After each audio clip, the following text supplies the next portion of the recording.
Hi, my name is Jack Callas. Originally, my parents wanted to name me Jack, but back in the day, it wasn't Christian to use that name. So I'm honestly John R. Callas. But in spite of that, I'm a heretic today, and I go by Jack. I'm Kate Callas. I'm Jack's wife. We started coming to Fort Street in 1981. We had a 3-year-old daughter and were pregnant with a second child, and we were church shopping. And Fort Street is the first place we came to. And the day we came was the Sunday after Thanksgiving.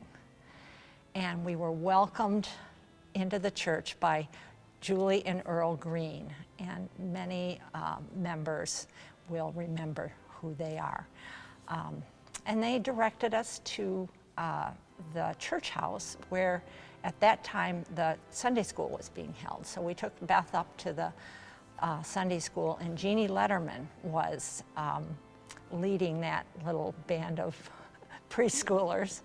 And in the group were her daughter Katie and Greg Sharrow and Robbie Sharrow and let's see, Katie Spicer was part of that group. So those are all Fort Street names that are still, families that are still engaged today, 40 years later.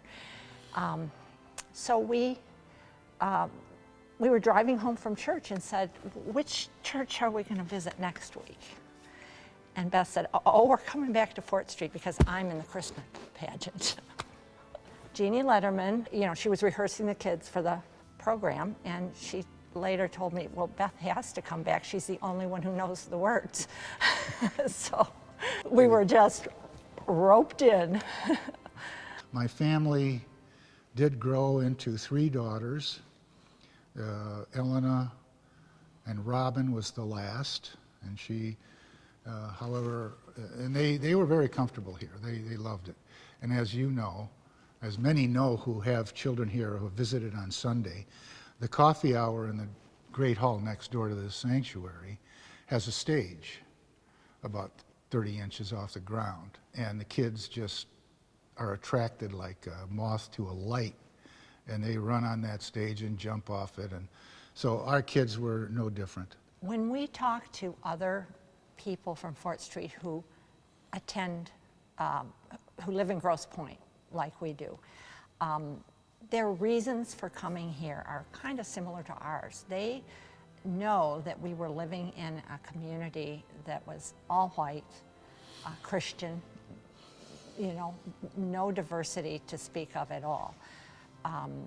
And we were looking for places to raise our children to kind of balance that out. And Fort Street was a place that had so much diversity in terms of families, Black families, families from Africa who were generationally part of Fort Street. And we also felt like there was early on a very strong welcoming sense for the LGBTQ community. Back then we just said gays welcome kind of thing. But we've always had gay folks since we've been here in the life of the church, openly gay folks. And so I think we were looking for a place to raise our children and still get the good schools in Grosse Pointe, but be able to introduce our kids to a wider culture. I think my best memories of Fort Street have to do with the community of people. And one of the strongest communities that I was involved with, and Jack as well, for many years, was the Fort Street Chorale. And so being able to rehearse with Ed Kingans, who was just a masterful conductor and musical leader. Teacher. And rehearsing in a community of folks who weren't just Fort Streeters, but they were from all over the metro area. And they came from different faith places, and then being able to sing Messiah in this space with a packed house, that was one of the most, the fondest memories I've had.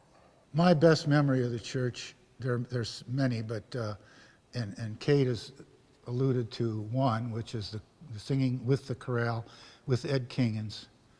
There are two more. One is our daughter was married in this building, in this church, and it was a wonderful affair. Our youngest daughter, Robin, married Timmy Barber here, and that was a grand celebration. The other was our second daughter, Elena's funeral. And it seems odd to call that a high point because it was both high and low. But we suffered so greatly with her loss. She was killed by a drunk driver in Colorado.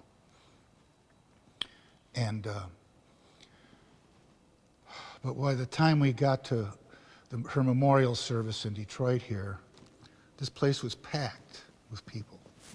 And we heard stories told by her friends, told by the adults who knew her, and both Kate and I spoke. And it was very emotional, but at the same time, the support we felt by the congregation here, being in this place and having faith in the